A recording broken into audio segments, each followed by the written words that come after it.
Жумалыктын 1-2 күндөрүндө интернетти башкаруу боюнча Борбор Азия форуму өтөрү пландалган. Бул Казакстандын, Өзбекстандын, Тажикстандын мамлекеттик органдарынын, бизнес коомчулугунун, эл аралык жана өкмөттүк эмес уюмдардын, эксперттердин башын бириктирген аймактык аянтча болот. Форумда интернетти башкаруу, киберкоопсуздук, инновациялар жана улуттук санариптик өнүгүү стратегиялары талкууланат. Это мероприятие посвящено тому, чтобы мы определились, где мы сейчас находимся. Бул иш-чаралар биз кайсыл деңгээлде экенибизди аныктоого, биргеликте эмнелерди аткара аларыбызга шарт түзөт, инфратүзүмдү жакшыртуу үчүн чыгашаларды азайта алабызбы, интернеттин арзан жана жеткиликтүү болушу үчүн кандай аракеттерди көрө алабыз, ушунун баарын талкуулайбыз. Жалпы алганда 27-28 сентябрда интернетти башкаруу боюнча Борбордук Азия форуму саясий өңүттө болот. Тагыраагы Кыргызстан, Өзбекстан, Казакстан, Тажикстанга интернетти жеткирүү жагы каралат.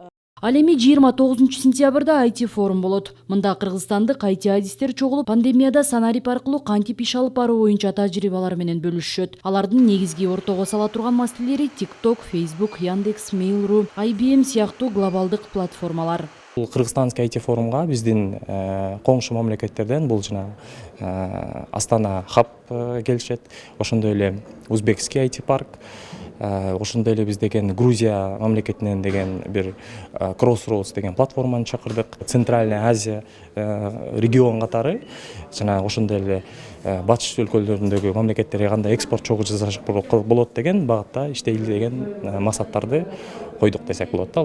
Андан кийинки жыйын электрондук коммерцияга арналат. Бүгүнкү күндө электрондук коммерция жалпы экономиканын 1% гана түзөт. Ошондуктан форумда электрондук соода боюнча ири эл аралык компаниялардын өкүлдөрү тажрыйбалары менен бөлүшүп, бул жаатта кантип иш алып баруу керектигин ортого салышат. Мына дүйнөлүк санариптик өнүгүү багытында биз дагы ушу мамлекетибиздин өзүнүн татыктуу орун табууга жолдорун биз дагы чогуу талкуулап издейбиз. Андан тышкары бул аянтчада жеке тармакта иштеген биздин эксперттер же алдыңкы биздин компаниялар дагы өзүнүн ой пикирлерин айтып, анан өзүнүн тажрыйбасын алмашууга негиз болот деген ойдобуз. Ошондуктан мына мен бүгүн ушул мүмкүнчүлүктү колдонуп, биздин жарандарыбызды ушул иш-чарага катышууга чакырып кетмекчимин. Жумалыктын алкагында 1 октябрда 10 эл аралык Digital Fest 2021 форум өтөт. Ал креативдүү экономиканын өнүгүшүнө, санарип бизнеске багытталган. Ушул иш-чаранын алкагында дизайнерлер, видео топтоочулар, продакшн студиялар, жарнама агенттиктеринин өкүлдөрүн сыйлоо аземи өтөт. Айпери Самат кызы, Алмаз Нурманбетов, Ала Той 24.